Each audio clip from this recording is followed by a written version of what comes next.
കഴിഞ്ഞ വർഷം ഞങ്ങൾ ചെയ്തെടുത്തിട്ടുണ്ടായിരുന്നതായിരുന്നു ഈ ഒരു കിണറും പിന്നെ കാർഡ്ബോർഡിൽ ഒരു പുൽക്കൂടും കേട്ടോ. ഒരുപാട് സമയമെടുത്ത് ചെയ്തതാണ് കേട്ടോ ഈ പുൽക്കൂട്. പക്ഷെ അന്ന് വീഡിയോ ഒന്നും ഷൂട്ട് ചെയ്തിട്ടുണ്ടായിരുന്നില്ല.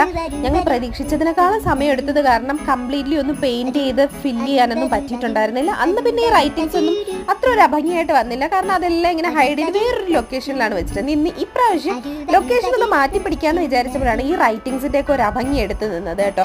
അപ്പൊ ഞങ്ങൾ വിചാരിച്ച എന്തായാലും ഒന്ന് പെയിന്റ് ചെയ്തെല്ലാം ഒന്ന് ഹൈഡ് ചെയ്തതിന് ശേഷം പുറത്തിറക്കി ഡിസ്പ്ലേ ചെയ്യാം എന്ന് വിചാരിച്ച് അങ്ങനെ ഞാനും ഹൈയും കൂടെ ഇന്ന് പെയിന്റ് ചെയ്യാണ് കേട്ടോ. ചിലരൊക്കെ ചോദിക്കാറുണ്ട് എന്നും ഈ പെയിന്റിന്റെയും പരിപാടിയും തന്നെയാണോ, വീട്ടിൽ വേറെ ഒരു പണിയും ഇല്ല?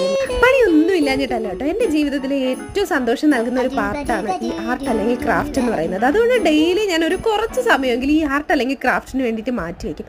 ആഗ്രഹം ഉണ്ടെങ്കിൽ സമയമൊക്കെ നമുക്ക് വഴിയേ വരും. സത്യത്തിൽ ഇതൊന്നും ചെയ്യാതിരിക്കുന്ന എനിക്ക് വല്ലാത്തൊരു ശോക ഫീലാണ് കേട്ടോ.